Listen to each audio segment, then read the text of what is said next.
Namaskar. Welcome to the last day of the Swayam Prabha live channel of the 4th batch of the National Education Policy 2020 Professional Development Program for University and College Teachers. I am Dr. Gloria Kujur, Faculty of Stride, IGNOU, and one of the team members of NEP PDP program. Today we have with us Professor R. Baskar, Professor of Geology in the School of Sciences, IGNOU, and also the convener of the Working Group 2 of the NEP PDP program. Prior to joining IGNOU, Sir was Director of the Public Outreach and Chairperson of the Department of Environmental Science and Engineering at Guru Jambeshwar University of Science and Technology, Hisar. Sir has also been academic guest at a number of international universities. Sir, we welcome you to today's session on the topic Quality Academic Research. Sir, may I now request you to kindly deliver your lecture. Thank you, Dr. Gloria, for the introduction. Dear colleagues, I am very happy today to be among you to talk about quality academic research. I will try to share some of my experiences. I am sure all of you would have similar experiences, and we will see how NEP can help improve the quality academic research.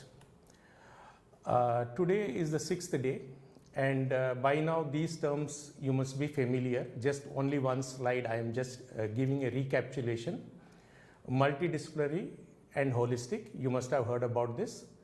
Academic bank of credit, multiple entry, multiple exit. I just gave some things which are unique to this policy. And this Higher Education Commission of India will have 4 verticals: regulatory function, accreditation, regulations, and grants. So as you are seeing, UGC is giving, the regulatory bodies are giving number of guidelines. And when it's a dynamic system, when we are implementing a new policy, we are obviously going to get guidelines so that it helps us implement these policies. Even though guidelines may be coming, and it is natural for them to issue again, because when we work there would be more some course correction taking place. But the fundamental things which should be very clear is the principles of NEP 2020 are based on access, equity, quality, affordability, and accountability. These are the basic principles around which the regulations will come. Now it is very important, though this policy is hailed as a game changer, visionary, and it has a long shelf life, we should not fall into the mousetrap syndrome. You may be wondering, what is this mousetrap syndrome? Some of you may be familiar. Since 1890s, the mousetrap was designed, and after that more than 50,000 patents are there, and in US alone there are around 4,000 patents. But what has happened is the inventor thought that my product is good, so people will come and buy. But even today, if you go to the market, what do you buy? The one which was made, earliest one, it is a simple mousetrap in which you put some food material, and when it goes inside, because of the spring, it suddenly closes. So that is called the mousetrap syndrome. It is very important that as faculty members, we are fully aware of the NEP 2020. That is why IGNOU is conducting this program under the support of Ministry of Education. And the reason is, the first thing is to be aware, discuss, debate about it, and see how best we can implement. And as teachers, we know that there are a number of limitations and challenges. But given the limitations and challenges, the issue is how best we can implement it, keeping the intent and spirit of the policy. Now, today I would discuss about quality academic research. Now, if you see the definition of university in this document, university worldwide means a multidisciplinary institution of higher learning that offers undergraduate, graduate and PhD programs and engages in high quality teaching and research. Now this aspect is very important. If you remove research, then this would not be a university. The university, when you say the word, it is knowledge creation, it is research, and it is very important that it should be of quality, there should be academic integrity and honesty in the work. There are a number of case studies which we will be discussing. Now, research is very important for national economy. Go and see the countries which are rich. They are the ones which have invested heavily in research. Earlier was the time when you had a mineral wealth and you were rich. But today it is knowledge creation and technology that makes a nation great. USA, Germany, South Korea, Japan. So we have to become knowledge-based societies, and higher education forms the basis for knowledge creation and innovation, thereby contributing to a growing national economy. It is very important to invest in the faculty, in the institutions, in the students, so that the next generation, they can meet their aspirations. It's not only a question of economy. The current problems what we are facing requires creative thinking and out-of-the-box solutions. Now, there are some major challenges. If you see the document, it clearly says that there is less emphasis on research at most universities and colleges and lack of competitive peer-reviewed research funding across disciplines. Here we have to remember that this is the current state which is there. Only the faculty, you will see that it is a number of systems which are in operation to get the best output. Now, governments have been improving the faculty conditions by giving incentives, career promotion schemes, giving training programs, HRDCs, giving like programs like LEAP where one can go abroad, and several exchange programs. Despite all the things, what has been reported in this document is the faculty motivation in terms of teaching, research and service in higher education institutions remains far lower than the desired level. Now that means we have to find out why such a situation is there and how they can be improved. Now the document basically talks about three types of HEIs, higher education institution. One is research intensive universities. It is equal emphasis on teaching and research. The second one is teaching intensive universities where greater emphasis on teaching but still conduct significant research. Friends, let me tell you, whenever rankings are done, research component is very important.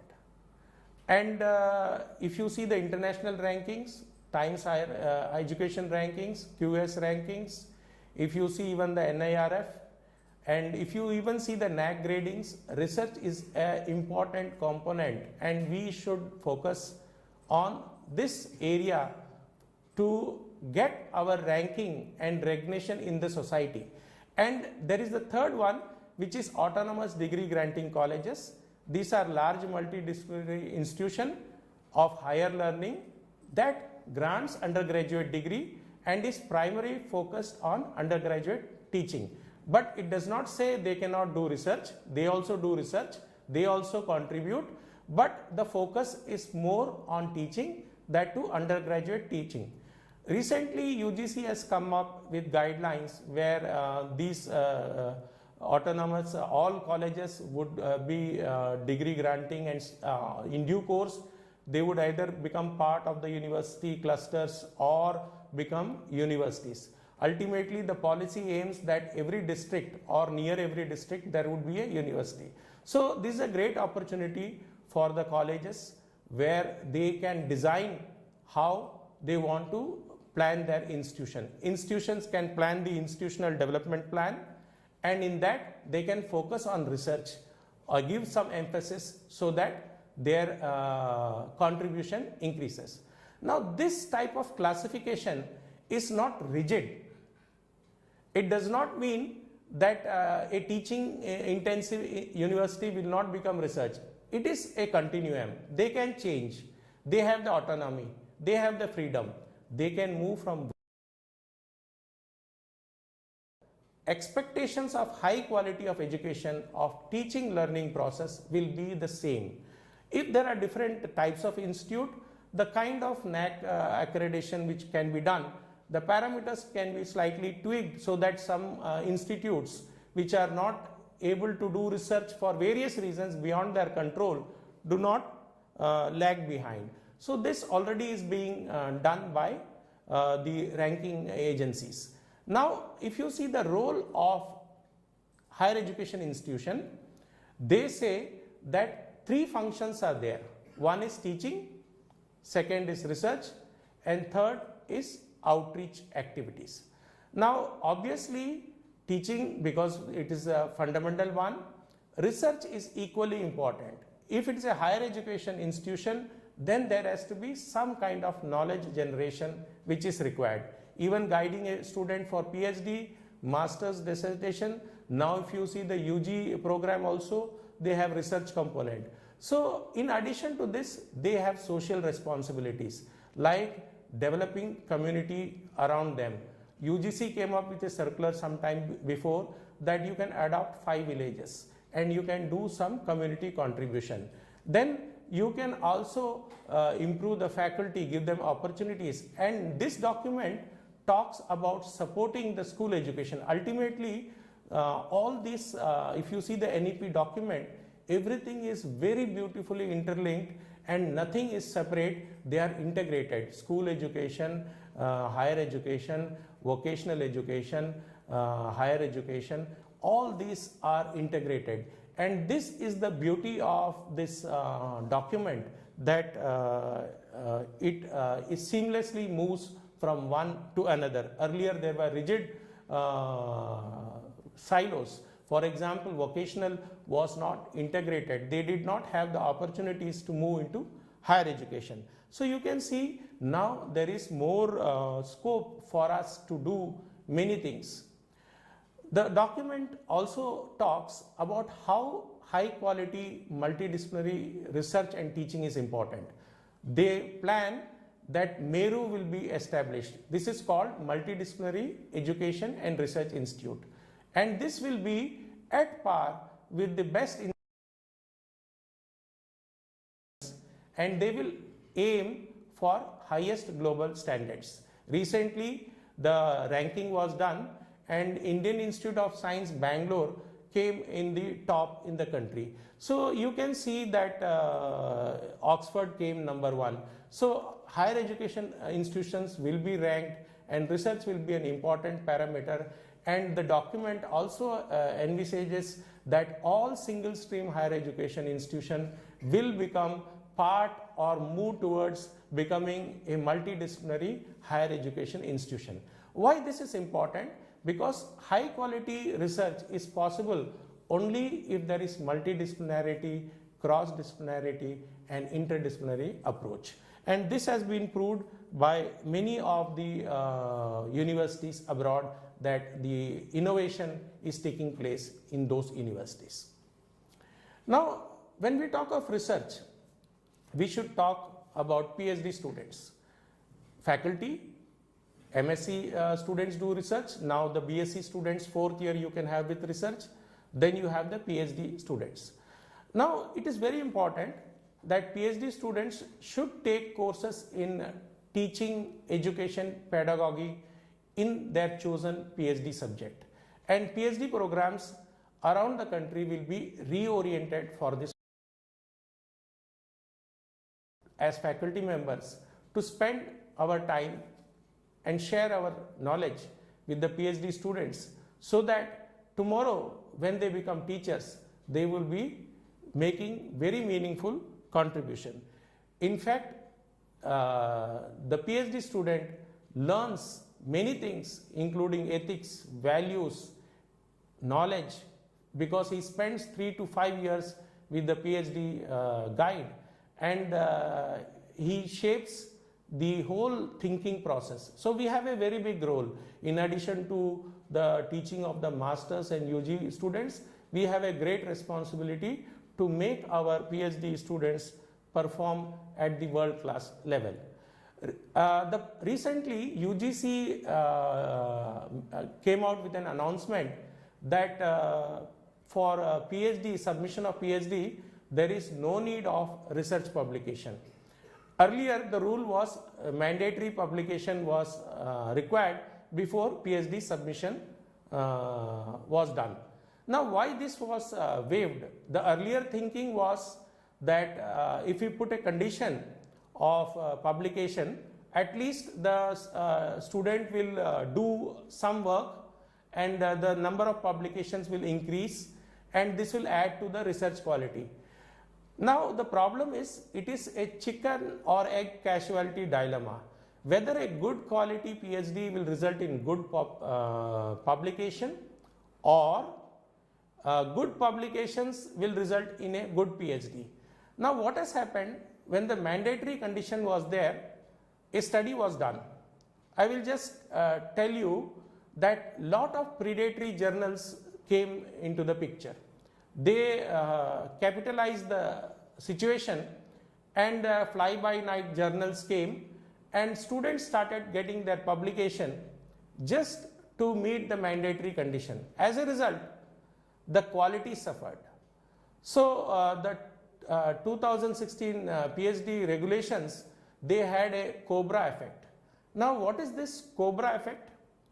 When the Britishers were there, that time in Delhi, there were large number of venomous cobras. So the British government at that time made an announcement that anybody who catches a cobra and comes to us, we will reward that person. As a result, the people started catching the cobra, giving to the government, got the reward. What happened?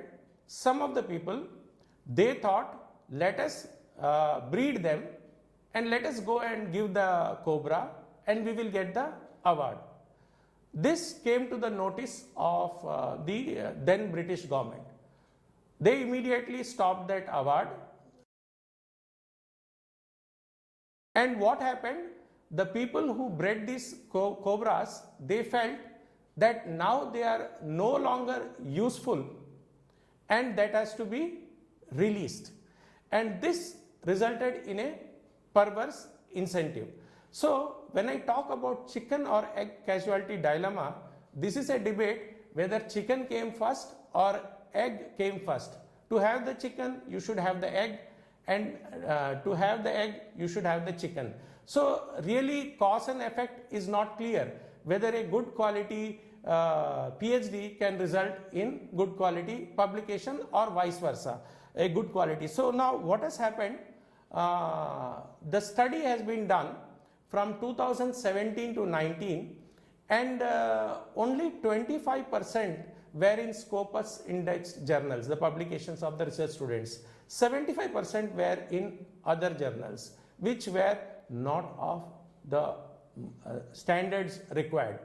This made the UGC, the regulatory authorities, think that this system has, this regulation 2016 has had a cobra effect and the quality is compromised. In my first slide, I showed quality is an important issue. We cannot compromise on quality. There are about 30,000 Scopus indexed journals in STEM, science, technology, engineering, mathematics, and there are 14,000 in humanities and social sciences. In fact, the publication of a paper should be a byproduct. It should not be the goal. You do a good work, you submit your thesis, and out of that thesis, a good work comes. And sometimes what happens, publishing in good journals takes time. You must have experienced that when you have submitted, it can take 6 months or a year. And for a student who joins PhD, at the end of second or third year, he generates some data, and if he has to wait 1 or 2 years to get the paper published, then he gets desperate and he goes and gets it published in some low grade journal just to fulfill the quality. So this current regulation removes the pressure from the student and makes the student focus on quality. Now the question is, will the quality come if the mandatory conditions are removed? Now already quality is watched. If we are careful at each step, the first step, when the student comes, it is a partnership between the student and supervisor. They both discuss. Sometimes it can take 3 months, 6 months to identify a problem. And this partnership, because the supervisor has a great experience, he can guide properly. Then after that, when the topic synopsis is submitted, all universities have the research advisory committees, where we have external experts who have made some mark in the field, have a name and authority in that area. They come, and in front of them the synopsis is presented, and the student gets the guidance and inputs from the committee. So here again the course correction is done, and most universities send the thesis to 2 examiners, and some of them send to 3. There are some universities which send 1 abroad, 1 within India. So the reports come, and reports also help the student to make corrections in the thesis if it has been indicated by the examiner, or sometimes the examiner informs that during the publication these things may be taken care of. So again there is a option for improving the quality. It doesn't end here. Once the report are favorable, the university then has the Viva VOC board. Again there are external experts coming here, questions are asked. Normally it is an open system where anybody can ask any question. It is a public hearing, like everybody participates. So you get the comments and feedbacks, and the student, when he makes this publication, he takes into inputs from these 4 areas between partnership between student and supervisor, research advisory committee, reports of external examiner, Viva VOC. If the student is not under pressure, he has submitted his thesis, then he can publish his paper in a very good journal. Here it is not the number of publications which matter, it is the novelty of the work, it is the creativity, it is the knowledge addition which we have to tell the student that is more important, and that should be imbibed in the student, that quality, that it is the quality that matters, not the number of publications one has. Now UGC thought quality can be maintained only if academic integrity is maintained. They came up with UGC regulations 2018, promotion of academic integrity and prevention of plagiarism in higher education institution.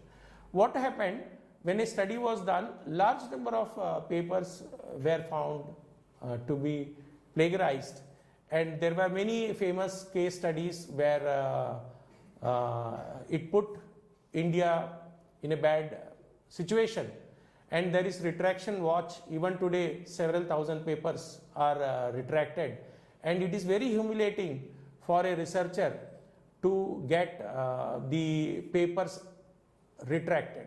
Now I am reminded of a story which is of a famous king who never wanted to miss the bullseye. He used to take the arrow and he used to hit, and that has to go in the bullseye. And what he did for this, he told his servants, his helpers, that wherever the arrow falls, that is the target. So they used to make circles around that arrow. So it is a kind of fabrication, falsification, plagiarism. These are all academic misconduct. And if there is academic misconduct, we cannot maintain the quality academic research. We cannot maintain the quality. So UGC informed that we should create awareness about responsible conduct for research and promote academic integrity. Many of them may not be aware that we cannot take sentences or paragraphs without giving as such, and even if you take, the source attribution has to be given, the author's credit has to be mentioned, otherwise it amounts to stealing their work. So UGC wanted the prevention of plagiarism, and for this the faculty had to be informed. There was need for education and training to facilitate this responsible conduct. So UGC thought that many teachers may not be aware, because still there are many institutions where they may not have the software where they can check, they don't have the technology, tools and training. For example, there is Urkund, there is Turnitin, there are other softwares which one can use. Then University Grants Commission directed HEIs that they should detect plagiarism during submission of thesis or during submission of papers, and they should set a prevention mechanism so that when the paper is submitted, thesis is submitted, it is free of plagiarism, at least it is not lifted from elsewhere. And they also gave very stringent punishment code for those who breach this conduct. So there was a very important regulation which made teachers aware that this can, even in some cases, they can lose their job, they can be suspended or lose. So they gave some categories. And what were the responsibilities for the institution? That these cardinal principles of academic integrity should be included in the curricula. And it was a compulsory course for masters and research scholars. Just all of them should be aware how to detect plagiarism, how to be alert about it, what are the rules, that 14 consecutive words you cannot pick up, so many things. Then all teachers who undergo the orientation and refresher course in the HRDCs should be made aware, because a teacher is the one who sets the values of his students. It is very important they should know. And the academicians, the faculty, should be trained on plagiarism detection tools. They should be given the software, access to the software, and how to use the software. And then there should be a facility for plagiarism detection. For example, in many universities, the library, normally when you submit the thesis, there is a certificate required from the supervisor, from the student, from the librarian, that this is free of plagiarism. Also, there is a requirement to upload these theses in the Shodh Ganga platform. So any kind of academic misconduct can be caught by anyone once it is in public domain, and they would be alert. So UGC made these regulations. Now they gave the levels of regulations, the level of plagiarism. If it is up to 10%, no penalty, and if it is from 10 to 40%, if it is a student, for 6 months he had to defer his thesis, and if it is a faculty, for around 1 year he had to defer. If it is a student, 40 to 60%, he was barred for 1 year. If it is a faculty, up to 2 consecutive increments, and for 2 years he cannot supervise the students. And level 3 was very serious. If it is 60% or more, you can cancel the student's admission. And if it's a faculty, you can maintain the same highest level punishment, and for 3 years he or she will not be able to guide student.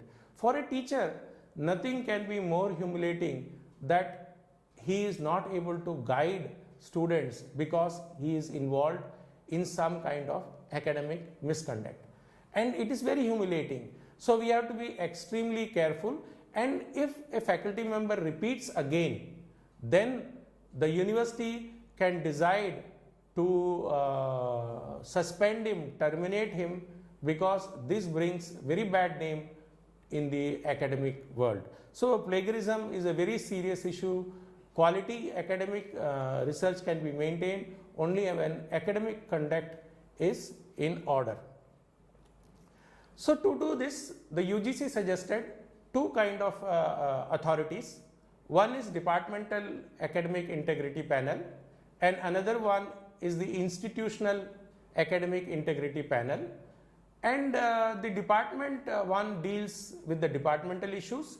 Chairperson is normally of the department, is the chair of this, and institution, the head of the institution is the head of this, and there are external experts involved in this.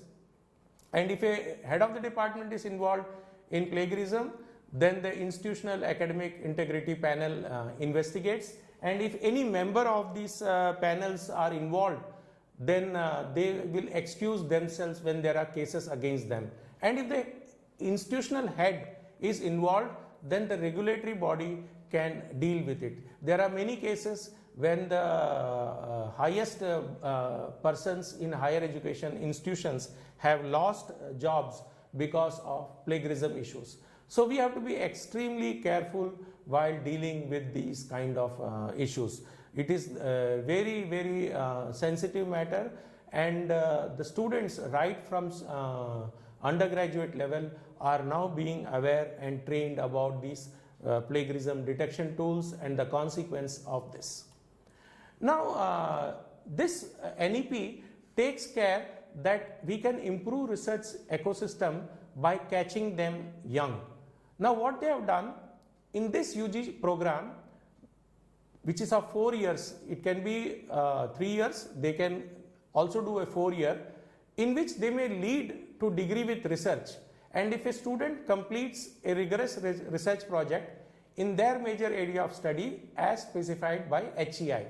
Now this is the beauty of this regulation, that right at the UG level the importance of research is said. Only those who secure 7.5 CGPA out of 10 in the 4-year UG program would be eligible for direct admission in PhD without having to complete master's degree course. Here it is very important, if the student has joined this 4th year research, he did not get CGPA of 7.5, then he has to follow the normal route, or he has to improve his score and then go to the direct admission. So you can see how the research, innovation, creative thinking, right in the beginning this policy focuses. It is not that this policy doesn't focus in PG programs. Now they can have 2-year program, master's program, and 2nd year is entirely devoted to research. Those who have completed 3-year BSc program. If you have completed 4-year program with research, there could be 1-year master's program. So you are seeing a student who completes bachelor's and master's, he would have done compulsorily 1 year of research. That is the basis, so that if he takes up any career in academics, he is aware of the basic aspects of conducting research. So there are also universities where they offer 5-year integrated BSc, MSc programs. For example, ISER and other things are there.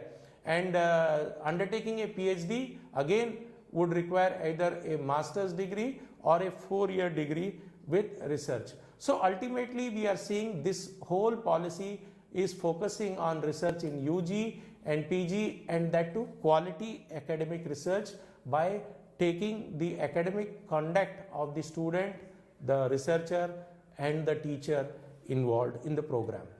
Now even research internship is very much supported by this policy.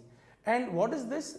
Experience the job, real responsibilities, and as a part of this holistic education, higher education institutions provide students with opportunities for industry with local industry, business, craft person, as well as research internship with faculty and researchers at their own or other higher education institution, research institution. This is very important.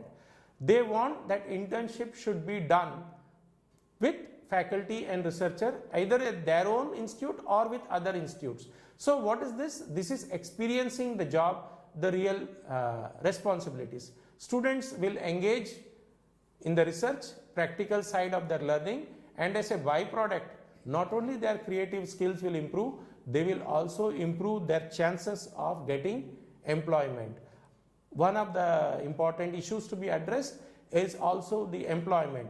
Either they should be having the skills to get employed, or they should have the skills to create employment opportunities. So NEP provides a number of opportunities for the students to develop as per their own capacities, as per their own pace, and opportunities to do all this.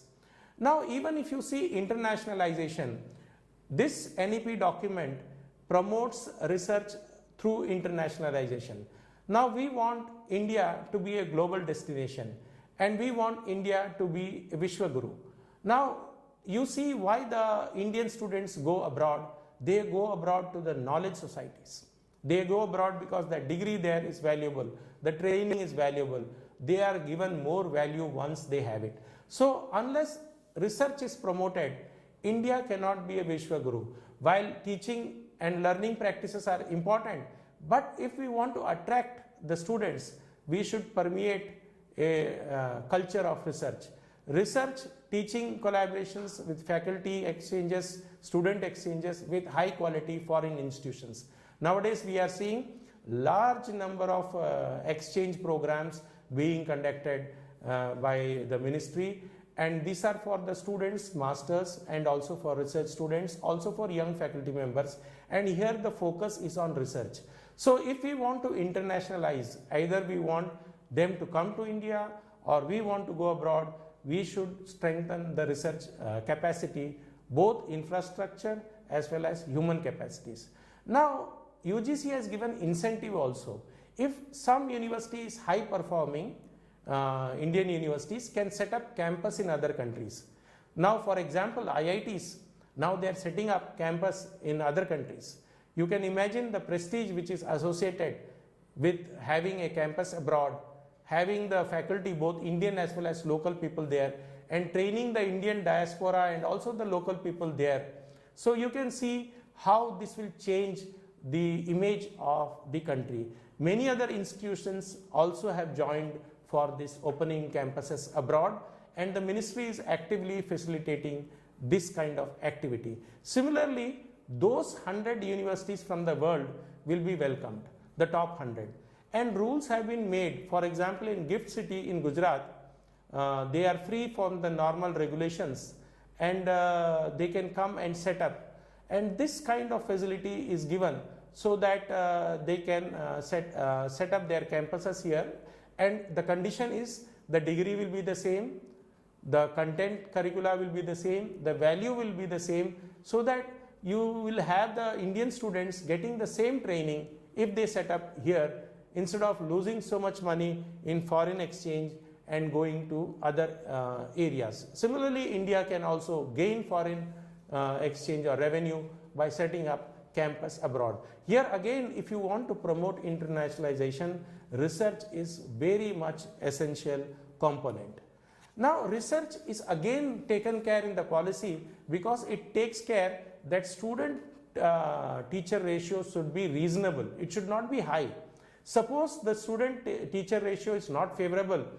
In most colleges and universities, which is the case, there are teachers with departments with single teachers or two teachers. They do not meet the even UGC minimum requirement of lecturer, associate and professor. So what happens? That teacher is engaged in teaching so many classes over and above the prescribed norms, and time for conducting research is not there. So the research suffers. So it is very important. If, as I said, it is not a single factor which determines why a faculty is not contributing to research. The local conditions may not be favorable, though the teacher may want. But if you are occupied with students, I am aware of many departments where there are single faculty in many universities or two faculties, and morning to evening they engage the student, and there is no time to conduct research or guide. And normally the guidelines also say that faculty normally should not be transferred because they should develop an attachment and develop labs and infrastructure so that they feel a sense of belonging. The policy also talks about competent, capable, committed and creative faculty. It says energetic faculty. Now, if you want the faculty to conduct innovative teaching and research, you have to empower them. You have to see that they are given the best opportunities. They have to be trained so that they will be the motivator and enabler to do the outstanding creative work. Faculty is the linchpin of any academic institution. The right recruitment of faculty, the right promotion strategies are very important, and that will encourage the committed teachers to do the research. Just like we have ease of doing research, ease of living, for example, recently government has given for pensioners, there should be ease of doing research. We are all teachers and we know when we take a project how much hassles are there, administrative hassles, because of the inherent limitations in the system. These things should be made easy so that the teacher is enthusiastic to take up projects and contribute to research and thereby to the national economy. Then this program, NEP, also takes care, if you are a good researcher, this document says there is fast track promotion. This is a VIP route. That means you will have less of red lights in your area. HEIs clearly say that independent, transparent process and criteria for faculty recruitment. They also say that there will be a fast track promotion system for recognizing high impact research and contribution. This is a welcome step for encouraging those teachers to contribute so that they are recognized. Then UGC recently came up with a guideline which is called the Professor of Practice or a teacher practitioner. What they wanted is that somebody who has 15 years of experience in the field comes to the institution and engages with faculty to have joint research projects. When you do, you will have research projects which deal with industry problems or real life problems, and this will facilitate innovation and entrepreneurship projects. They also are to conduct joint workshops, seminars, special lectures, designing curricula, and all this will improve the relevance of the research. Sometimes we do research and we answer questions which none of them are asking. While basic research is very important, it is very important to plan research which are of relevance. Now, research and its relationship to teaching. Throughout the world, the best universities, if you take up, see the ranking, the best universities are where teaching and learning process are occurring along with a culture of research and knowledge creation. Why IISc is the best? Because they are having the knowledge of culture and research. IITs they are having, because this culture of research and knowledge. Now recently in the ranking which has come, some of the new universities including private universities have come, and it is a very good sign that given the right atmosphere, any university can achieve the higher levels in the research. Now, much of the very best research in the world has occurred in multidisciplinary setting. That is why this policy talks about multidisciplinary approach. Now, the whole policy talks about setting up National Research Foundation. Why? This body will set up a culture of research to permeate through our universities. And this NRF will fund all disciplines, and it is not going to bar any discipline from getting the funds. And what is the current status? In India, we are only spending 0.69% of GDP, whereas in US, we are spending 2.8% of GDP, 4.3% in Israel, and 4.2% in South Korea. The policy says up to 6% of GDP, and the government and the authorities hopefully would increase this so that the research infrastructure and facilities can be created. Now, boosting is very important, and NIRF will set up incubation centers, technology development centers, centers in frontier areas of research, cross-disciplinary, interdisciplinary, transdisciplinary research, including humanities and social sciences. Now, activities, obviously it will fund competitive peer research grant proposals. It will support state universities and colleges and universities which are in nascent stage, and they will mentor them. They will liaison between researchers and other branches of the government. They will recognize outstanding research and progress. Now, how can you recognize outstanding research? By awards, prizes, seminars on award winning, award doctoral and postdoctoral fellowship, award early career researchers in all thrust areas, awards in name of eminent scientists, and breakthrough awards in all areas. Then also institution of NRF Industry Award, Book Publication Award, Best Knowledge to acknowledge the government department, etc. Innovative competition awards, prize efforts, etc. There are several strategies. They will fund all the disciplines. Some of the action areas are done, and these have been fundamental research, applied research, innovation, etc., capacity building, and all these things are done. Now they will encourage the state universities. They will support up to 2040 so that the state universities can reach up to type 1 or 2. They will establish NRF chairs in cross-cutting areas. So these are some of the proper, they will liaison with other researchers, branches, etc. So these are all the strategies which NEPA has identified. They will develop culture, they will develop videos of eminent scientists, series of lectures, and international scholars will be encouraged to come, organize all these seminars. So many things which are being done or planned to be done by giving these kind of things, creating clusters of excellence in various institutions. So the intellectual property will lie with the author in accordance with the best international practice, and government can use this without payment of royalty. Now implementation will require a very big challenge because it is interconnected, interrelated, and interdependent. We have to see the spirit and intent, we have to implement in phased manner, we have to see the comprehensiveness in implementing. Education is a concurrent subject, state and government should be doing together, resources are important, all these things are there. Rankings, research is important, NIRF, NAC, etc. If we want to be a Vishwaguru, we have to have a valuable, varied and vigorous research ecosystem, and talent and technology will be the deciding factor. Thank you very much, learners. I hope I could convey some of the views regarding this. Thank you very much for a very interesting and informative presentation. We hope our viewers have greatly benefited from your lecture. So we will be joining soon for the question answer session.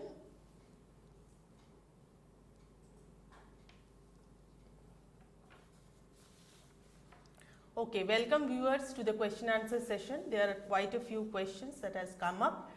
So we will take one by one. The first question is, how does NEP propose to enhance the quality research in higher education institutions in the country? You have covered most of it, but just...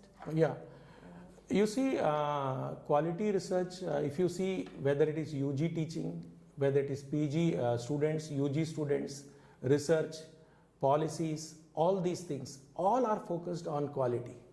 Even this UGC guidelines which have come, where they have waived off the publication pressure, again that is promoting, and by way of recognizing good work, that is the way we can promote a culture of research in the country. It is not the number of publication, what is the novelty in the work should be seen, what is the honesty and integrity of the scientists involved, that is important.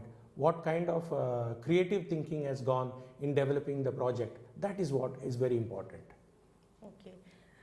The next question is it mandatory to do research at PG level under NEP 2020? The current regulations, if you see, if you want to do a master's, if you have done 3 years bachelor's, then you have to do a 2 years master's, and that 1 year has to be of research. And if you are doing a 4 years bachelor's with 1 year research, then you have to do 1 year master's. So in the total of graduation and post graduation, you have to pass through 1 year of research. One of the viewers is asking that by doing away with mandatory research paper before PhD submission, will it affect the quality of research work? It will not affect in real sense, because if you see what has been the data which has been obtained After the 2016 regulation, 75% of the publications are in journals which are not of quality. This is the study done, and after the study it has been analyzed. What will happen if we do not arrest this process? It will be a cobra effect. We will produce students who will not be serious researchers. Tomorrow they would be faculty. They would again produce students. So in the system, we would not have the good quality researchers, because it will have the cobra effect. So UGC has taken this decision based on the data which they have compiled, based on the factual situation. And there are 4 steps to raise the quality, as I said, during research teacher and student partnership, research advisory committee, then you have the reports, then you have the Viva Voce board, and then if a student is committed, if he is interested, he will ensure that he publishes in good paper, good journal, so that there is a useful contribution and he becomes a useful member in the higher education system. I think the pressure has been removed, and this has been proven by data that this earlier rule created the cobra effect. Okay, the next question is it necessary that the research paper is UGC listed, or it can be peer reviewed only? It only thing matters is that it is a good journal, not a fly-by-night journal. It can be Scopus Index journal, it can be Web of Science. It doesn't matter. They are all publishing very reputed papers after thorough review, rigorous review. Sometimes it can take 1 or 2 years in a good journal to get it reviewed and published. That is why UGC has waived off this condition, because if you ask a student who is sincere to do, he will be waiting for result. Please think about this.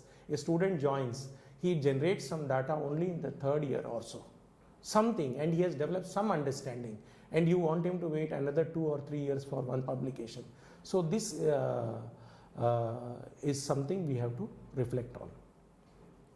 There is a clarification that a viewer wants to know, that whether college teachers are eligible to act as PhD supervisor or not. The regulations, if you see, they never stop anyone from doing research, whether it is teaching intensive, research intensive, or autonomous colleges. In fact, many of the autonomous colleges are doing great research work. Nobody stops a college teacher from doing research. In fact, research should be encouraged. Ultimately, these new guidelines, which have been draft guidelines, I should say, they promote every college to become autonomous college, subsequently become part of the university or become universities themselves. The plan is to have university in every district. So it is very important that the research culture is done. If you see the definition of university, research is the integral part of it. If you remove the research, it is like taking the soul away from the body. It will not be a university. The next question is on plagiarism. How plagiarism can be stopped and quality of research can be improved? UGC has given the guidelines. The guidelines clearly say, see, most of them are not aware that they could not pick up some of the sentences with 14 consecutive words. That's a plagiarism. And if you pick up, if it is in inverted commas, you attribute them, that is okay. But if you pick up and you did not attribute, it amounts to stealing. So UGC guidelines say, make the teachers aware, give them the facilities. Now there are many universities, colleges where you don't have the plagiarism software, it is costly. And institutions have to make the provision available to them, so that the students, when they submit their thesis, faculty, when they submit their paper, do the plagiarism check, see that it is within the acceptable limits. Nowadays journals also give the limits of plagiarism which they accept, and even if you fail to do it, unless it is a fly-by-night journal which is a poor quality, all good journals, the first thing they would do is to do the plagiarism check also and see. There are many journals, if they see that it has crossed more than the prescribed limit, immediately without reading further, the next day they would return back the manuscript saying that it is not fit for publication. Okay. One of the viewers wants to know that, is it compulsory for a student to go for research If a student is not interested, can he or she drop off in 3 years?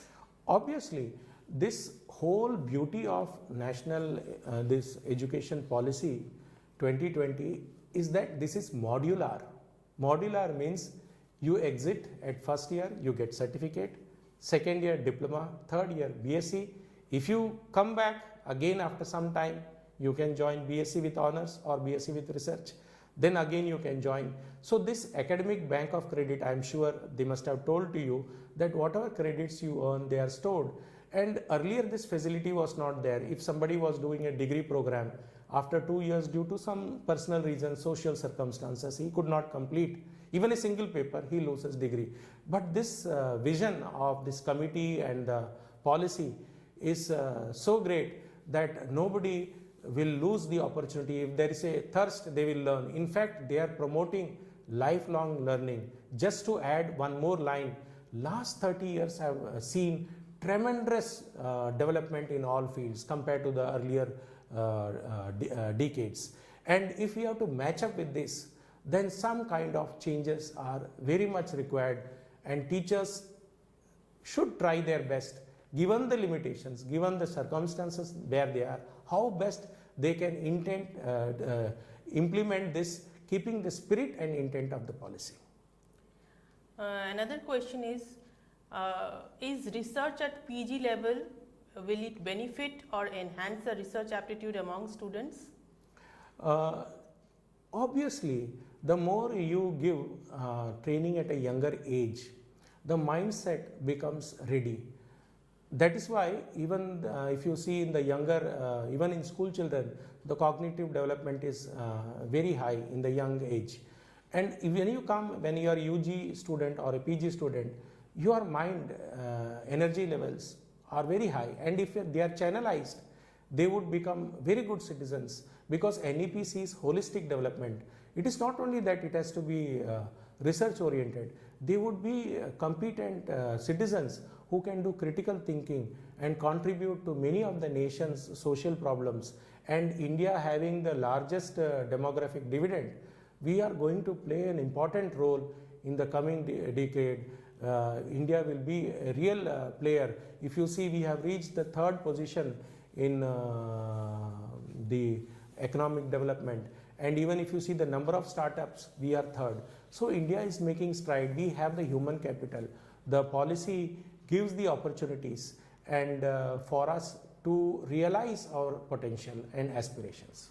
Okay, the last question that we will take up is that that is a concern basically, that in rural colleges where labs are not well equipped, how the quality research can be maintained? It's a very nice question. I want to say, when you compare the progress of institutions or teachers in those institutions, it is very important we take into local circumstance. You cannot compare somebody in a college with a person in IASC. The facilities are different, the infrastructure facilities, the governance facilities, the student who are available, everything matters. So it is whatever little you can do. There are certain areas where little bit you can contribute, given the limitations. Let it be original, let it be creative, let it be with academic honesty. That is a welcome step. So viewers, with this we will conclude today's session. I once again thank Professor R. Baskar for a very fruitful session, and request our participants to go through the e-contents and videos that are available in SWAYAM portal, that you can access from the link that we have provided you in the welcome message. And these e-resources will enrich your knowledge on the various aspects of NEP 2020. You can attempt the 15 MCQs of discussion forum tests and 35 MCQs of the final test between 22nd to 25th October, after which the tests will be closed. There is no separate link for the test. All you have to do is go to the SWAYAM portal, and there in the content page you will get the discussion forum test and the final test button. So you can click on those buttons and then attempt the test. and the participating teachers who will score 50% and above in both the tests together will get the course completion certificate. The fourth batch of the program will end on 25th of October, and so you can see the result of the test on the progress tab of Swayam portal on the top right corner. We will also be sending a Google feedback form to you. So we want your feedback so that we can use it and improve our future programs. So best wishes from our side. Thank you. Namaskar. Thank you.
Friends, welcome to this video presentation on NEP 2020 and curriculum and pedagogy.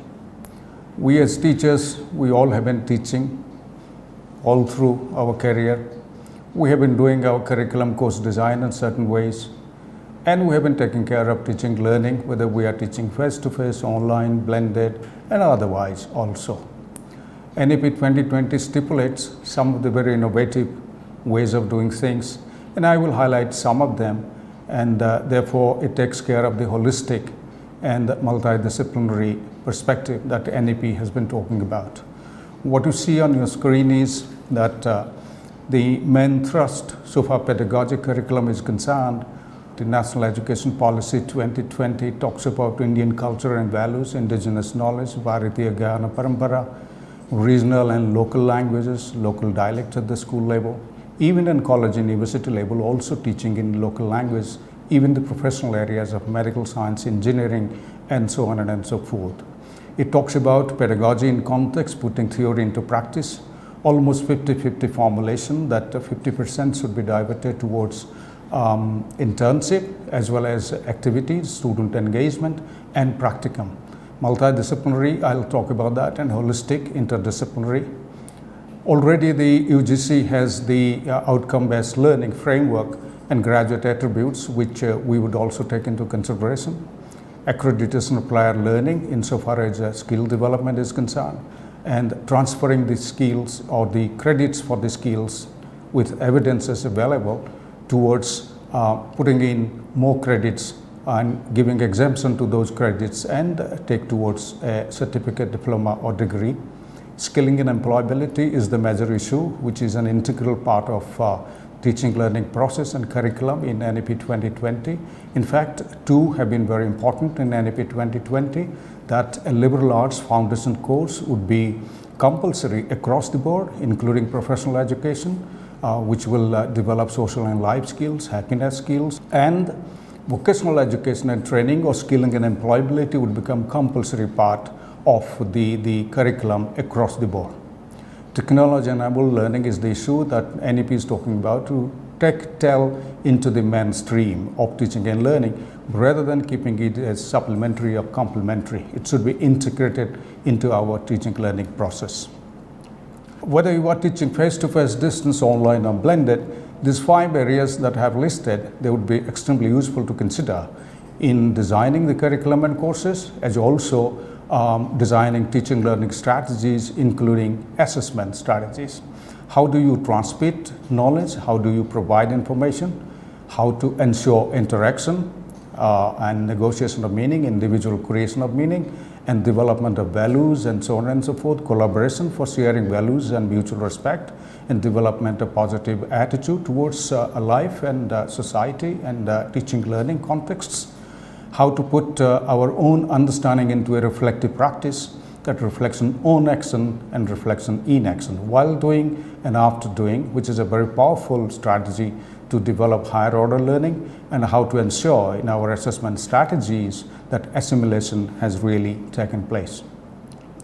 There can be 3 kinds of curriculum design. We have been more dominated by subject-centered design largely, but there are institutions, professional institutions and otherwise, they have gone beyond that, beyond the subject-centered, subject matter and discipline-based teaching and learning to more learner-centered, individual learner, learning style oriented, and problem-centered teaching and learning. This problem-centered and project-based learning, including portfolios, have been brought forward to the mainstream of teaching learning insofar as NEP's recommendations are concerned. What you see is 3 kinds of delivery strategy that we can combine and allocate our credit hours, that some of the credit hours we can divert towards self-learning with guided mentoring, some for face-to-face learning, and face-to-face learning should be more towards hands-on experiences, practicum, interaction, engagement, internship. And online collaborative learning could be collaborative projects, which can be project-based learning or problem-based learning or even case-based learning. These 3 need to be judiciously combined, whether one is teaching face-to-face, distance, online, or even blended. And this should be called as blended teaching and learning. Now, a holistic curriculum that the NEP is proposing, that it is proposing a flexible curricular structures that you see on your screen, which will integrate the STEAM, science, technology, engineering, art and mathematics, industry, academia linkages insofar as skill development courses are concerned, multiple entry and exit, and the 4-year undergraduate program, which is under deliberation under higher education, National Higher Education Qualifications Framework, talk about multiple entry and exit after 1 year certificate, 40 credits, 2 years diploma, 3 years an undergraduate, and 4 years an undergraduate with honors, and it can lead to a 2 years master's or 1 year master, and then the PhD program. Community engagement and service to form compulsory part of the curriculum exercise. Research and internship, almost 40 credits equivalent in the undergraduate 4-year program is 40 credits equivalent to research and internship. Environment and value-based education, Indian language, culture and art, skilling and employability, and multidisciplinary and holistic education, meaning thereby that the students would be allowed to take courses from other disciplines of their choice, depending on their requirement, their needs, and their choice. And those credits will be counted towards one's own degree, and multidisciplinarity will be encouraged because of development of values, attitude, happiness skills, and so also skill-based courses, which one can expand one's own employability by taking courses from other disciplines. The 4-year undergraduate program that you see on the screen, 160 credit, which is under discussion, which nicely combines varieties of disciplinary, interdisciplinary core courses, disciplinary and interdisciplinary electives, skill enhancements, ability enhancement courses, value addition courses, field-based internship, apprenticeship, community engagement, research, and advanced diploma courses from within, of course, one's own discipline, all put together 160 credits, though the University of Delhi has gone beyond towards 176 credits in 4-year undergraduate program. But these broad areas are part of the undergraduate curriculums, so also they could form part of the certificate, diploma, degree programs because of the multiple entry and exit options available. And the student will be acquiring credit hours based on these courses, which one will be depositing in the academic bank of credits, and Gradually, that if the discipline core meets that certain level of credits, one will be getting degree in that discipline, and the university or the college which is providing that maximum credit applicable for a discipline would be offering the degree. But the student would have the choice to take up courses, and therefore in the future more skill-based courses will be coming in to the platter, to the basket, and the curriculum basket, course baskets, and students will be taking up those courses from other disciplines, especially which are skill-based, which will be expanding their employability market. Therefore, a curriculum design which we have been following largely, and I know many professional institutions, IITs, IIMs, they have been following very diversified, flexible, but structured curriculum design that we conduct a needs analysis, and based on many other factors including human resource development requirements, national and regional needs, global developments, discipline knowledge structure, which is the discipline core, research and development findings, indigenous knowledge base, Bharatiya Gyan Parampara, faculty expertise, the learner's profile, and so on and so forth, curriculum based practices. All these lead towards a concept mapping of the program or the courses, and which we call as a curriculum blueprint. And the curriculum blueprint is translated into learning outcomes, and learning outcomes are associated with the learning activities, including apprenticeship, that the students will be undertaking to meet those learning outcomes. And we have to develop assessment rubrics that the NEP is talking about, very diversified, expanded assessment rubric strategies that should meet the learning outcomes vis-a-vis those activities.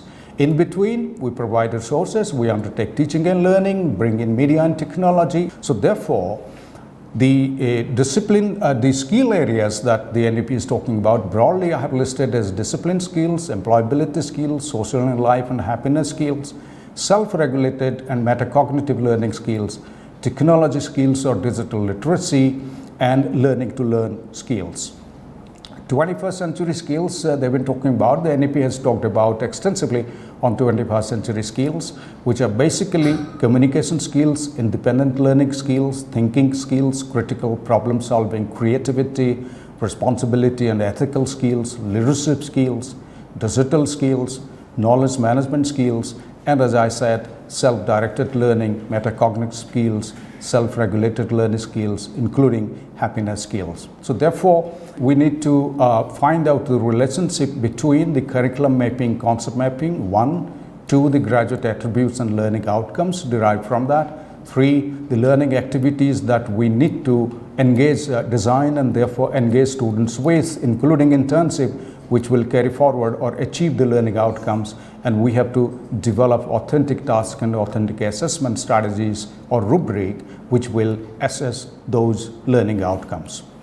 So therefore, we need to integrate between learning outcomes, activities and assessment. Learning outcome 1, activities assessment. Learning outcome 2, activities assessment.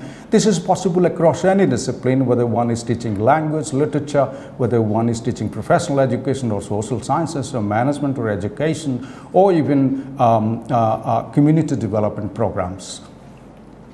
So we need to take here is an example matrix in front of you.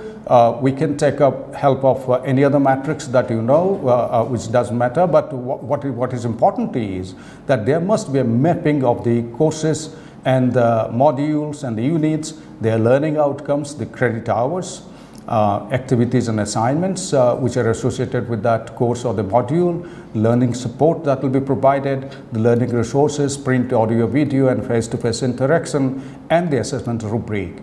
Once we are clear about this matrix, it will be very easy for us to bring in multidisciplinary and interdisciplinary and skilling and employability into this with multiple entry and exit options available. The resources that we could consider, there are many resources available in this country. There are also MOOCs available elsewhere that one can take up also MOOCs to study, but those should be recognized by the statutory bodies of one's own institution. For instance, the MOOC courses resources that are available is the best and the largest is the SWAYAM platform with a 4-quadrant approach, as you must be familiar with. And the Class Central, which is a nodal agency, international agency, lists that almost 10 million students have been registered in SWAYAM, though the highest has been Coursera with 45 million in 2021, and more than 154 universities have accepted credit transfer for courses offered through SWAYAM. And now it must have increased in 2022 because this is 2021 data. NPTEL, National Program for Technology-Enabled Learning, which is a consortium of 7 Indian Institute of Technology, which in fact NPTEL is a part of the SWAYAM program, that the video-based programs, courses are being offered through SWAYAM platform. And the instructional videos in engineering and related subject areas are available, and many have been using this. And so you can also use these vis-a-vis your students for ourselves to study as teachers, and for students also to recommend. It will be nice that if these courses or these modules are integrated into your course structure and curriculum structure. The UGC has already allowed up to 40% credit hours, which one can take from SWAYAM and other courses, and get credit transfer to one's own certificate, diploma or degree, especially degree programs. And 60% one can provide through classroom teaching or online or distance learning, which will be leading to a degree. And AICTE has developed more than 3,000 virtual internships, which are free of cost, which one can also tap into. There is a MOOC kit, which is created by IIT Kanpur in 2012. ARC4 Cloud certification, and this is in collaboration with IIT Ropar, which is available in 6 languages. There's an IIT BEX created by IIT Mumbai or Bombay in 2014 by integrating Drupal 8 and OpenEdX. And this has got 4 kinds of MOOCs available, which you can use: Edu MOOCs, Skill MOOCs, Tech MOOCs, and Live MOOCs. IIT Bangalore has created in 2014 which is called IIMBX. It offers MOOCs courses in various areas of management sciences. AG MOOCs, which is an agriculture MOOCs, which was created in 2015 by IIT Kanpur, Commonwealth of Learning, IIM Kolkata, and the University of Agriculture Sciences, Raichur. And the MOOCs platform is offering agricultural education to students, and with joint certification by IIT Kanpur and the Commonwealth of Learning. The Odisha State Open University created vis-a-vis SEMCA, with the help of SEMCA, a MOOC on training of academic counselors, which can be very useful for teachers to go through those books, that MOOC, even if one is teaching face-to-face. There is also VES Skills MOOC for banking and finance, with almost 2.5 million registered users. There is the eVidya Bharati portal, which is providing online resources especially for cross-border education delivery or internationalization education. InflibNet and EPG Pathshala of UGC, there have been plenty of resources which are curriculum-based and which are relating to subject or discipline-based, which can also be tapped. But recently, the UGC Ministry of Information Technology, Electronic Information Technology, developed a Common Service Center program, which was inaugurated in July 29, just a few days back. And these are online resources for rural areas. Almost 23,000 PG courses and 137 SWAYAM courses and other courses which are non-engineering courses are listed over there. Almost 5 lakh common service centers in 2.5 lakh village panchayats and others have been established.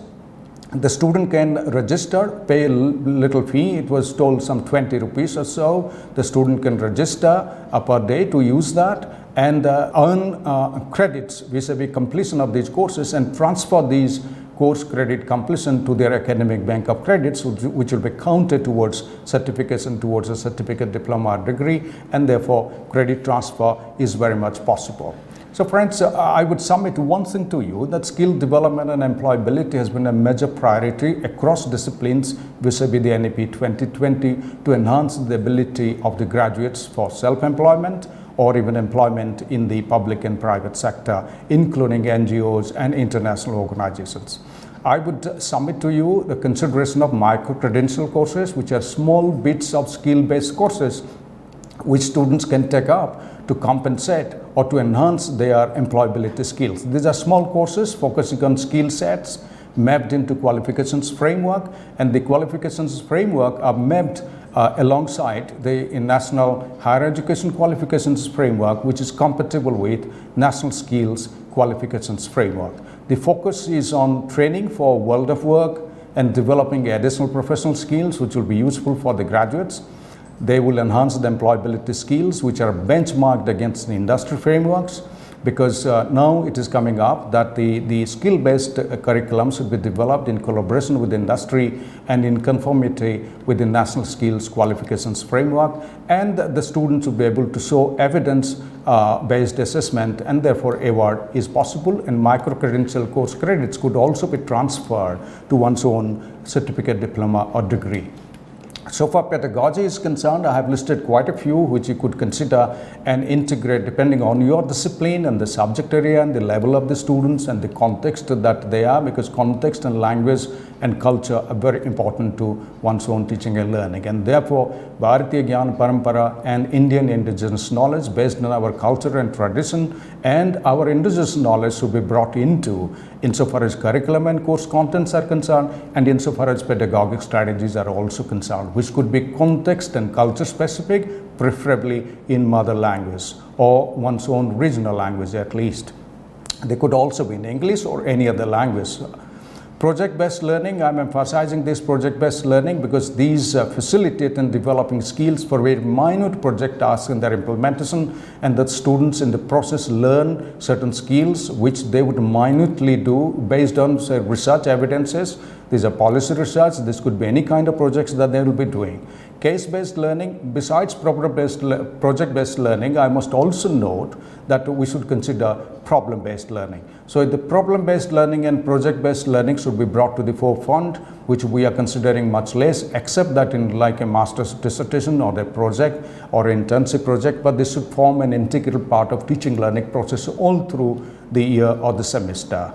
Case-based learning, working on a case or a problem with guided inquiry, with mentoring support provided by the teacher, and collaborative learning and teamwork and experience sharing, which the students can undertake. They would learn higher order skills based on these. E-portfolio, portfolio as well as e-portfolio. This is a very important, most probably for me, the best strategy that we can bring in, that the students can create their own portfolio, which they would showcase as an evidence of the application of their relevant skills that they have learned. They reflect on their experience and situations, integrate into academic learning with lived experiences, which today is detached, that our academic teaching is diverse from the actual context of living or society or community. They must be integrated, and they could do a digital compilation of work experiences or achievements. To continue pedagogies, we should also consider competency-based learning, which is possible in any discipline. This is simply mastering a set of skills in one course before moving to the next. That is the application of knowledge in practical situations, and those competencies could be based on the learning outcomes. Conversational learning or learning through dialogue, which is very much possible online. I have brought in, say, for instance, an online model or any proprietary LMS platform discussion forum interaction where collaboration, reflection, experimentation, active engagement by sharing application in local context is very much possible, because the students will bring in their experiences from their local context, which other students will get enriched. So combining theory and skills, and combining theory and skills on the one hand and the lived experiences of the students, bringing the experiences from their own context. This will be very enriching insofar as collaborative learning, cooperative learning is concerned. Finally, I have listed self-regulated learning and metacognitive learning, which we must consider very seriously, that the students would be taking charge of their own learning, facilitated by the teacher. That the students would, teacher's responsibility would be to develop the skills and competencies of the students, that they will take charge of their learning, they will set goals, they will manage their time, they will decide what help is needed, they will search resources, choose learning strategies, their own learning strategies suitable to them, reflect on them, evaluate their learning outcomes. Meaning thereby that the students will take full control of their learning, they will monitor their own progress, and they will focus on learning outcomes. All the process is facilitated and mentored by the teacher. What you see on your screen is a representation, collation of the learning outcomes starting from knowledge, understanding till creativity level, and finally the constructivist learning, that the student's engagement with the context and learning the way one would like to learn or one is proficient to learn. So depending on one's own ability, that the learning task will be designed and context would be provided to the students, so that they will best engage efficiently and effectively in that process of learning. Knowledge could be multiple choice questions, understanding, oral examination, poster presentation, application through case study, analysis, course essays. Essays are very important in teaching and learning besides multiple choice tests. Creativity by project-based learning and problem-based learning, which I have already talked about, and constructivist learning for me would be best possible. In fact, the research says it is best possible through developing portfolios, including e-portfolios. So finally, to conclude, friends, that I will spend a few seconds on portfolios, different kinds of portfolios that we can bring forward to our learning, including school level learning as well as college and university learning across the board: social sciences, humanities, commerce and management, and education, other community development courses, so also professional courses of engineering, medicine, pharmacy, and so on, and architecture. Developmental portfolios, which are very much subject specific portfolios. Planning portfolio, which is an entry level early ability mapping of the students, that the students, you could call them as prior knowledge assessment or something like that. A proficiency portfolio, the graduate attributes and the outcomes, learning outcomes, which are joined together in a learning journal or a diary or called a portfolio. Showcase portfolio, the evidence which can collect and collate the best of the works of the students and the graduates. Employability portfolio, that the ability, the readiness and ability of the students to do a particular job or work or a varieties of work contexts.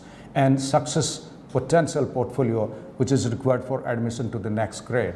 So friends, to conclude what I have said very briefly in this program, I have highlighted that we need to reconsider and qualitatively enhance our curriculum and course design and our pedagogies that will be used in translating courses into action, engaging students more, reflecting on their engagement, facilitating students to reflect on their engagement, and bring in more multidisciplinary courses, especially skill-based courses from other disciplines, even knowledge-based courses from other disciplines, value-based courses from other disciplines that the students would like to take up. And we should also design in such a way multiple entry and exit is possible.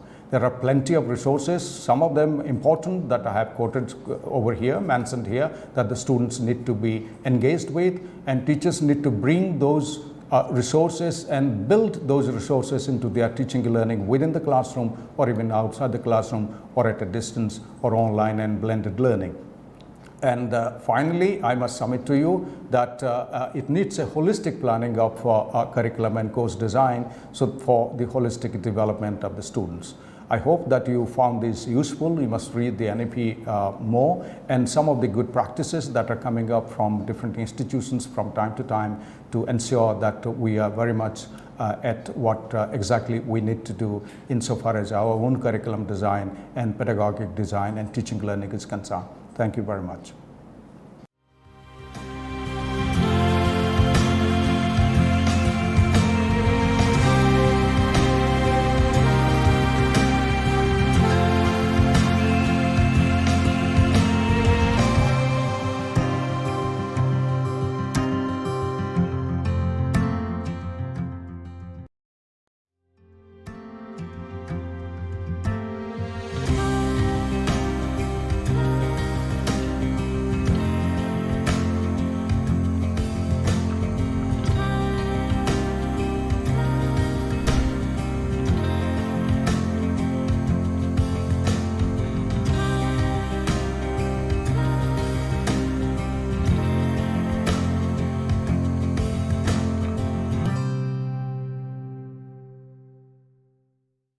Thank you, IGNOU, for inviting me to this lecture series.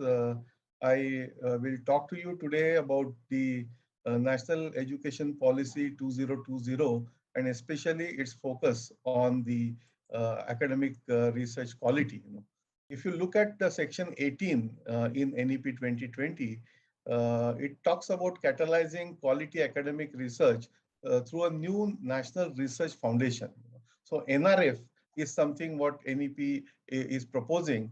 And I must tell you that NEP is one of the most transformational policy that we are getting after a very, very long time, after over 3 decades, this policy has come. And the genuine focus on the Indian knowledge systems and research is very important. I'll touch upon some of these subjects during my talk of about 30 minutes.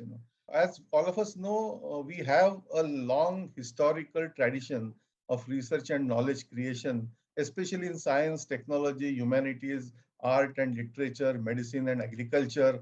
And we can go on naming several scholars from ancient India, not only the inventor of zero, but the Kanad, who also talked about basics of physics, and the Aryabhatta, Varamira, and Chanakya, Panini, and Patanjali, Charak, Sushrut. The list is very long.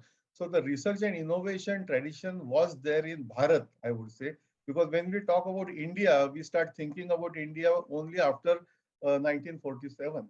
But we have a history of thousands of years. So Bharat and Bharatiya Gyan Parampara is something which we have to really consider at the backdrop when we are talking about research in 21st century.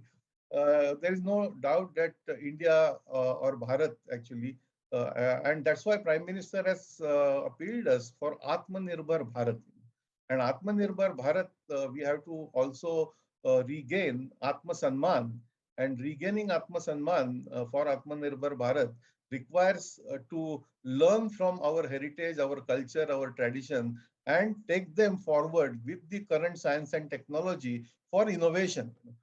So we need to really reclaim our tradition to emerge as a knowledge society and also emerge as a stronger economy in the world.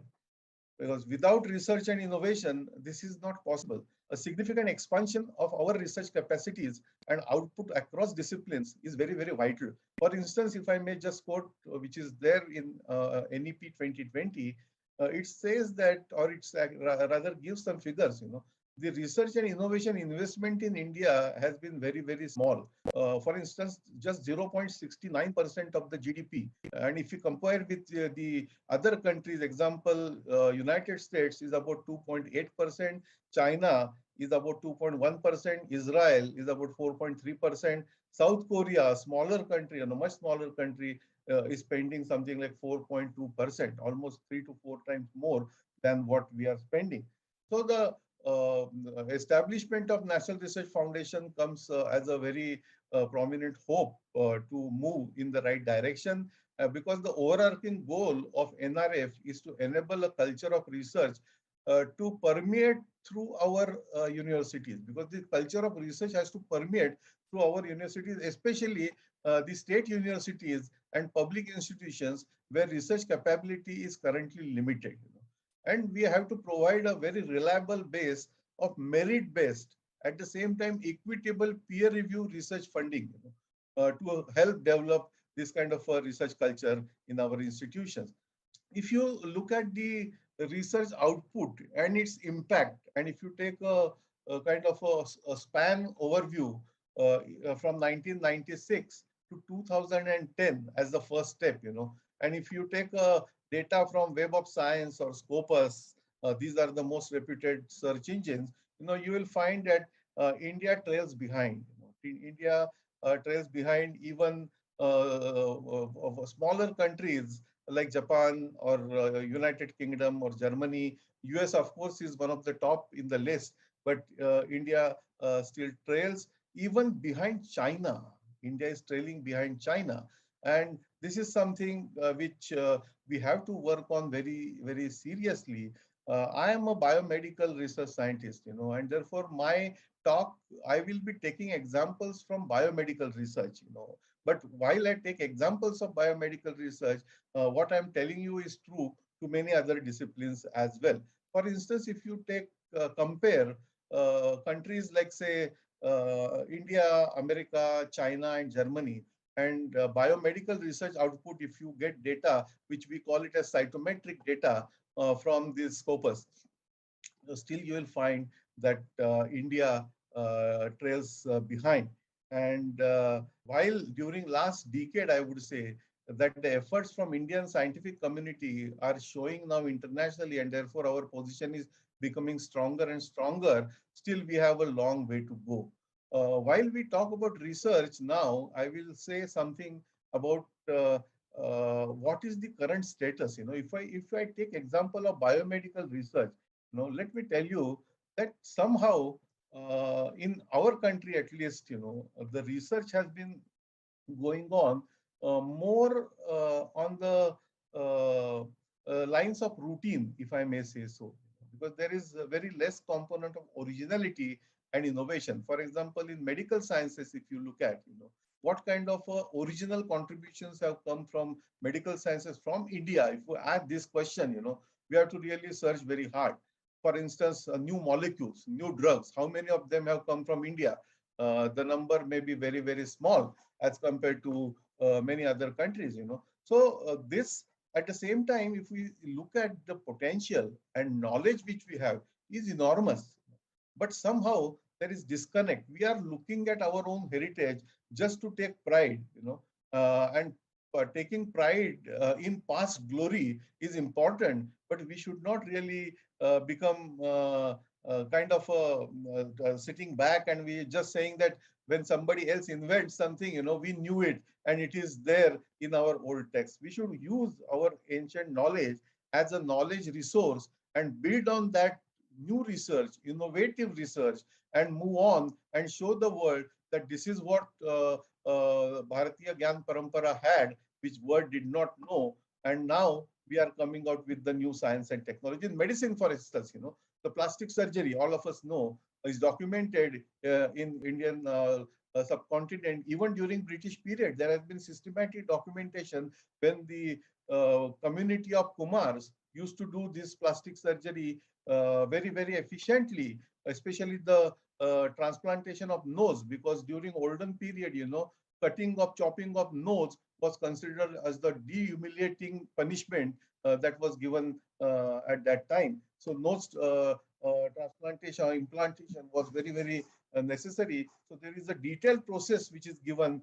So we don't have to go back to Sushruta period. Of course, Sushruta is considered to be one of the pioneers or founders of surgery, of modern surgery in India. So I can give you more and more such examples, but let's look at what is happening in modern science today globally. One of the most reputed journal, all of you may have heard, is Lancet. It's one of the most reputed biomedical journal, and Lancet came out with a series. And in that series, one of the most reputed scientists from Stanford, his name is John Ioannidis, and he published a series of articles and in which he showed that 85% of the research that goes in biomedical research is wasted actually.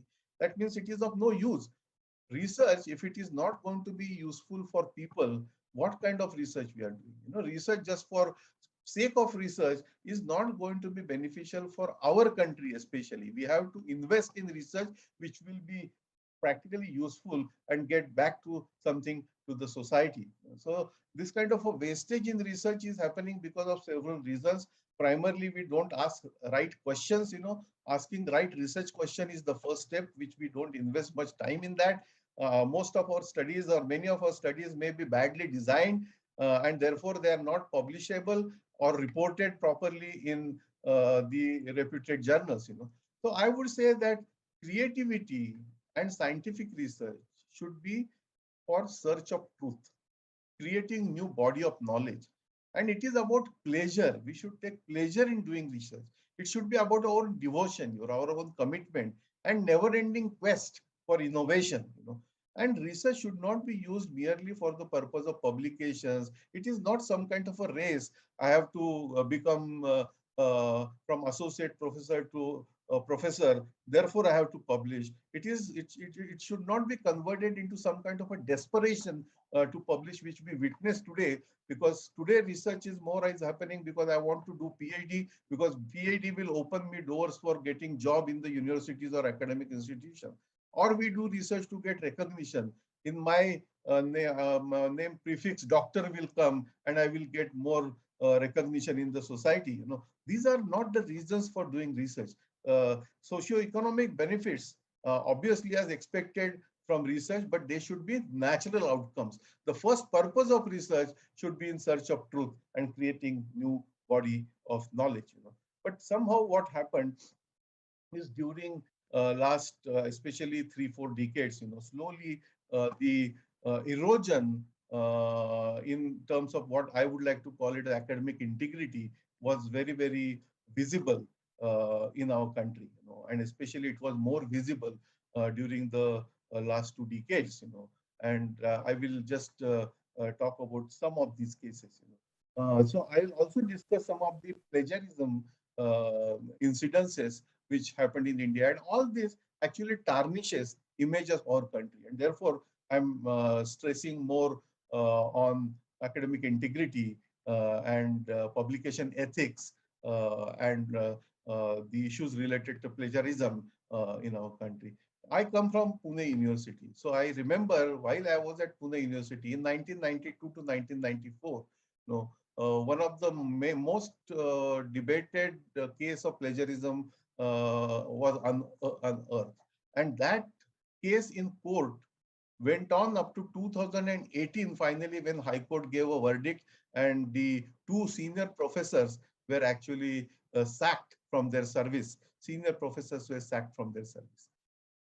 In 1996, another case happened in the same university, and this is just, I'm giving you a few examples, but in every university you will find that such cases exist, and if you really go deep into why this is happening and why people become so desperate to publish, why people tend to take shortcuts, unfortunately, I must mention that the root cause of that goes in regulation.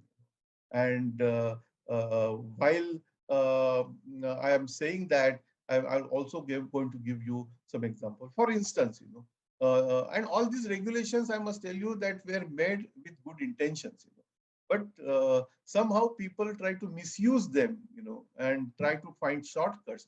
First, I will give an example of UGC regulation. While I was at UGC, we have discussed this thoroughly, and therefore I am frankly sharing with you. UGC regulation 2010, which talked about API, academic performance indicators.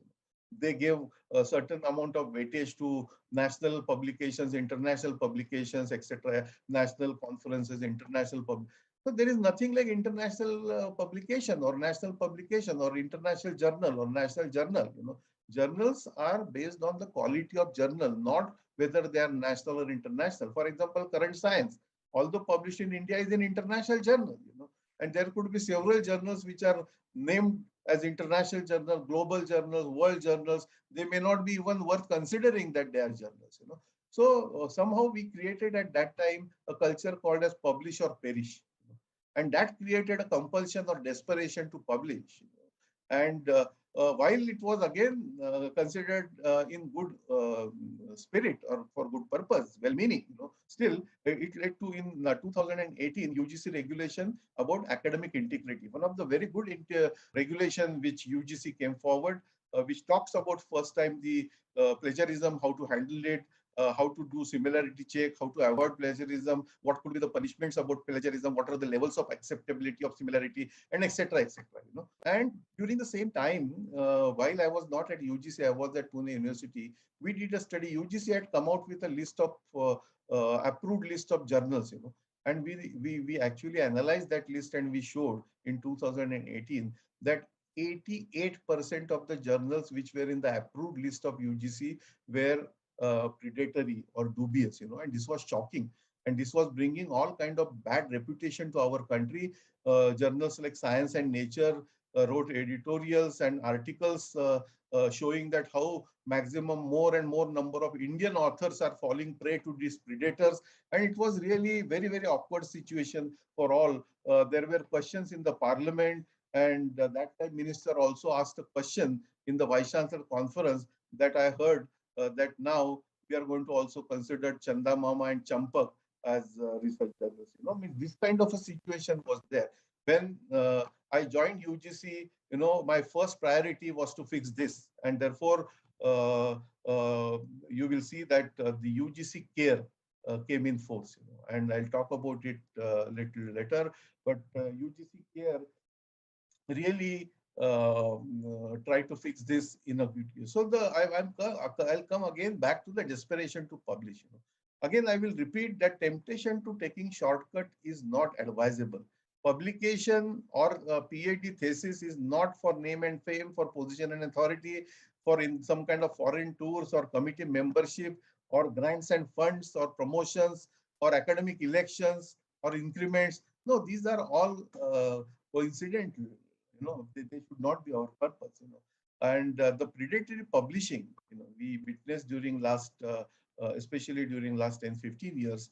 And when we try to curb that by creating well-meaning mechanisms such as the UGC list of approved journals, etc. I would tell you that the API for promotion and eligibility condition, focus on compliance. When we give regulation, the focus becomes on compliance.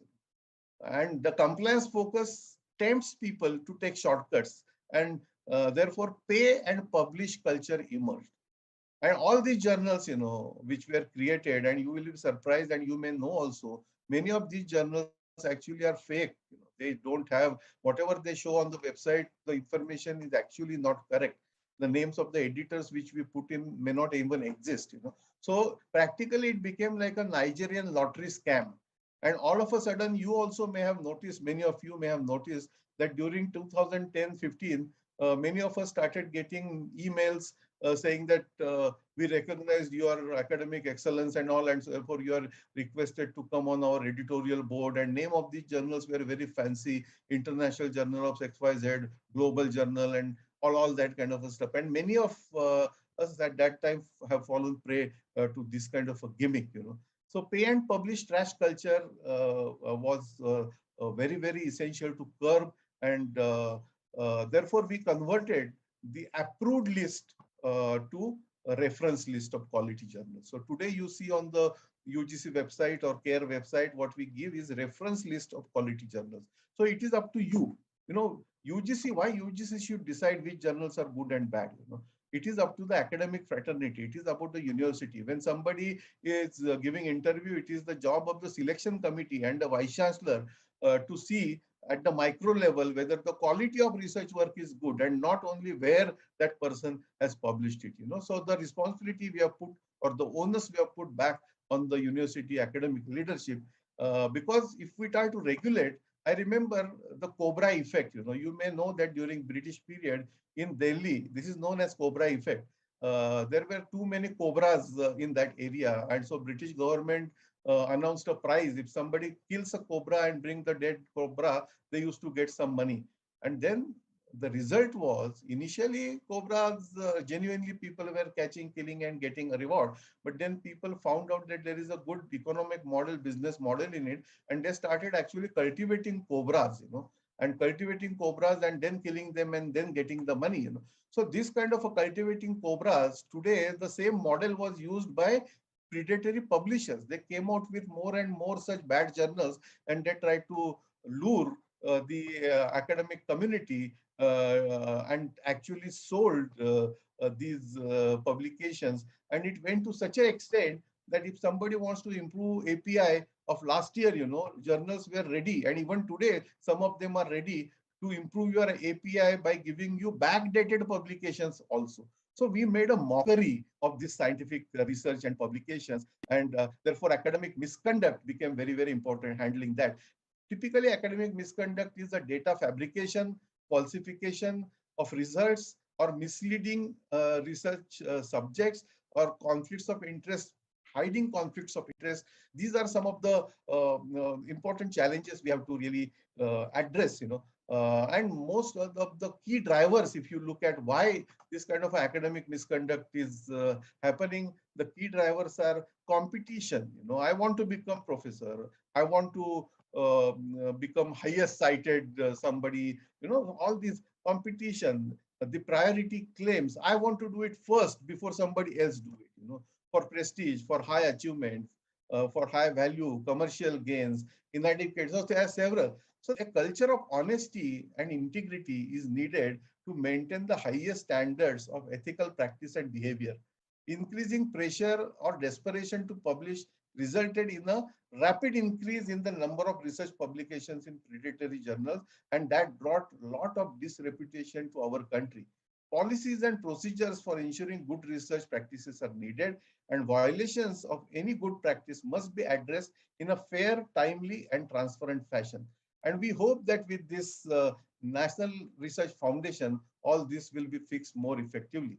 The underlying values are also important. Ethics, safeguard dignity, rights, safety, and privacy of researchers, participants in the researchers, the rigor of research, which ensures high quality in design, reliable data and appropriate methodology, rigorous and careful analysis, the transparent reporting and interpretation in the results, or proper interpretation of the results without getting temptation to overblow whatever we have observed.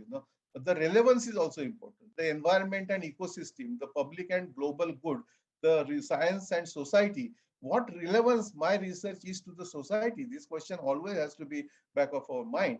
And transparency. Honesty will be promoted through transparency in a fair, full, and unbiased fashion. Respect also is important, aligned with the norms and traditions of society and its cultural heritage. The independence, because we have to insulate research from the undue influence of funders. Just because somebody is funding doesn't mean that they should influence. And there are references even today that most of the clinical research which has happened, most of the time the results have gone in favor of the funders. So these are the issues, ethical issues, which we must address. Accountability becomes also important. Comply with relevant rules and procedures such as regulations of governing professional standards is also important. There are several websites and several, I would say, resources which are available. For example, Committee on Publication Ethics, commonly known as COPE, gives excellent resources for publication ethics. The publication misconduct, actually, as I told you, is fabrication, falsification, or plagiarism in proposing, performing, or reviewing research, or in reporting research results as well. Typically, plagiarism is appropriation of another person's ideas, processes, results, or words without giving appropriate credit. And now we are also hearing the terms like guest authors, host authors, gift authorship, conflicts of interest. All this comes under the publication ethics. Again, I'm not going to go in more details, but the predatory journal, I must give credit to Jeffrey Bial, with whom I had pleasure of interacting.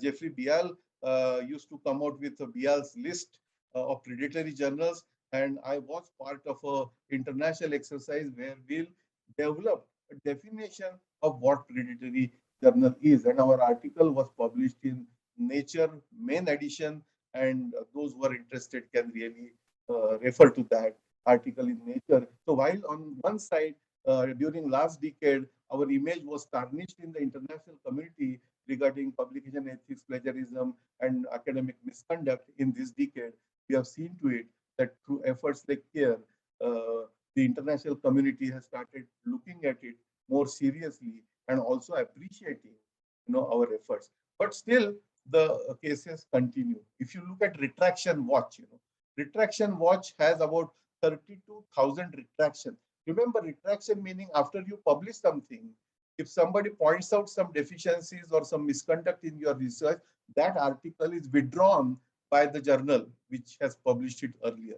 So retraction is most humiliating. And you will find that today in the database, 32,000 retraction exists. So you can imagine the extent of this academic integrity compromise, and out of these, about 211 are related to COVID. So just during last 2 years, 220 articles have been withdrawn, which are reported in Retraction Watch. I was very unhappy, actually hurt and saddened to also read one of the recent case which was published in Retraction Watch, in which a PhD student, remember, PhD student has written actually that I need a publication in order to submit my thesis. And for that purpose, the author has admitted stealing of a manuscript from somebody else's work. And all this was exposed by the Retraction Watch website, and you will find that data available at their website. While at UGC, we had to make one criminal complaint in Delhi police because one of the companies was actually selling PADs. And selling PADs means, unfortunately, they had made a PAD also. If you want a good PhD, X is a price. If you want a moderately better PhD, Y price. If you want a very good PhD, this is the price. And the price range was starting from 4,000 rupees for publication to 50,000, 1 lakh rupee for PhD. Now, what is this we are doing, friends? We are making mockery of it. Please let me tell you that if you are tempted to this kind of a shortcut to publish in predatory journals, your entire academic career will be ruined. And please don't do that. You may have made that mistake. Please don't even cite your predatory publications in your biodata, because today at the highest level, when people look at the biodata, if they see that publications from such dubious journals are there, you will lose your chance even to get called for interview. So this is a very serious business, and UGC as a regulatory body has looked into it very carefully, and the Consortium for Academic and Research Ethics, please visit that website and see. You can also read my worldview article in Nature, which is also available now on the Nature website. As UGC, we took a, what in management they call it as CAPA, CAPA, corrective and preventive action. The purpose of CAPA is to collect information, analyze information, identify and investigate product and quality problems, and take appropriate and effective corrective and preventive action to prevent its recurrence in the past. Normally, CAPA principle is used in pharmaceutical industry, but we use the same principle in academic work.